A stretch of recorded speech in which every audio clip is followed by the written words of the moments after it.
A brand new observatory will be sent into space by NASA in December. Over the period of 2 decades, this new telescope has been produced by the greatest scientists and engineers in the world through collaboration, research, and development. After years of challenges and delays, the James Webb Space Telescope is now ready for launch.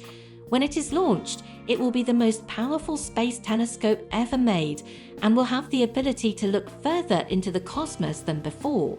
What exactly might we expect to see with the James Webb Space Telescope? What do scientists anticipate learning once it is operational? So let's investigate. Before we go any further, please like this video and subscribe to our channel so that you can be informed when new videos are uploaded. Like any spaceship, the James Webb Space Telescope, or JWST, is a colossally complex piece of machinery. The complete 6.5 metric ton telescope is folded up tightly to fit into the payload fairing of the Ariane 5 rocket that will carry it into space. In reality, this rocket will transport the observatory almost 1 million miles beyond Earth's orbit, 4 times farther than the Moon. James Webb will be placed at L2, also referred to as Earth's second Lagrange point, which is situated on the planet's opposite side from the Sun. The combined gravitational attraction of the Sun and the Earth has now balanced out the centrifugal components of the telescope's orbit, guaranteeing that its position with respect to the planet Earth won't change. Being at the L point in this position has many advantages. First of all, it keeps the Earth and the James Webb Space Telescope in quite close touch. The Earth, however, never interferes with James Webb's observations because of its distance from the Sun. This gives it an advantage over the Hubble Space Telescope, which is in a 95-minute low Earth orbit. James Webb will also have an easier time tracking objects as they move across the sky due to its much slower orbit. Another advantage of JWST's target placement is that the Sun will always be on the same side of the satellite. The telescope has a sizable shield built on it to protect it from the harsh Sun and allow for higher definition images. Yet there are also disadvantages to being so distant from Earth. Very fuzzy were the initial images the Hubble Space Telescope sent back after being launched in 1990. The problem was actually a miscommunication. The main mirror's form was a little wrong and was roughly 110 thousandths of an inch thick, 10 times thinner than a human hair. In 1993, the first Hubble repair mission was completed using the Space Shuttle Endeavour. Over the course of 11 days and 5 spacewalks, new gear was installed to correct the telescope's nearsightedness. Hubble started to transmit back breathtaking, clearly defined photos of the distant cosmos after the successful completion of the journey. Because the main mirror of the James Webb Space Telescope is about 3 times broader than that of Hubble, higher magnification and improved resolution are anticipated. But if there are problems with the JWST's mirror, astrologers won't be able to fix them.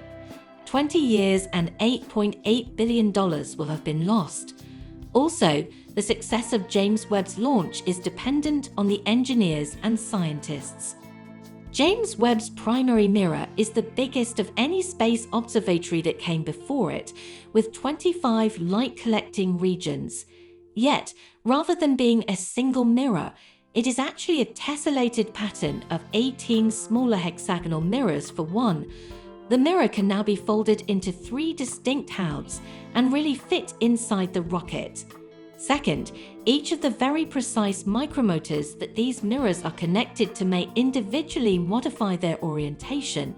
Because to infrared radiation, JWST will be able to look farther than ever before by detecting the faint red-shifted fingerprints from these distant galaxies.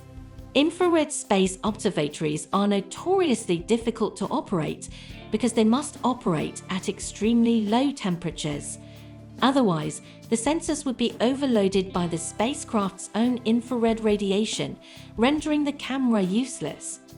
Earlier observatories, like the Spitzer Space Telescope, employed fluid coolant.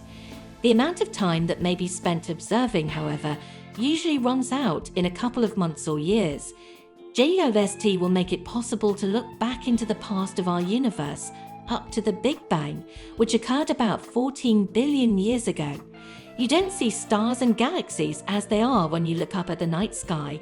Rather, you see them as they were, however long ago the light was emitted. There are still many mysteries surrounding the dark period, when the first stars and galaxies began to fall. James Webb's study of the very first galaxies may help us understand the universe's overall structure and how it has altered and evolved through time. Also, it might shed some light on the dark matter enigma and provide some insight on the origin of black holes. The James Webb Space Telescope was built as a result of a massive effort involving the cooperation of 15 countries from across the world, tens of millions of man-hours, and billions of money. The telescope is a work of engineering in and of itself, and it is almost probable that it will contribute to many significant discoveries in the coming years. One of the first notable occurrences that the James Webb Telescope will be studying is a star explosion that is so massive that it can be viewed from Earth with the unaided eye. I hope this video is useful to you. Please remember to like, share and subscribe if you enjoyed the video, and to leave your thoughts in the comments section below. We'll see you in the following video with some more intriguing subjects and information.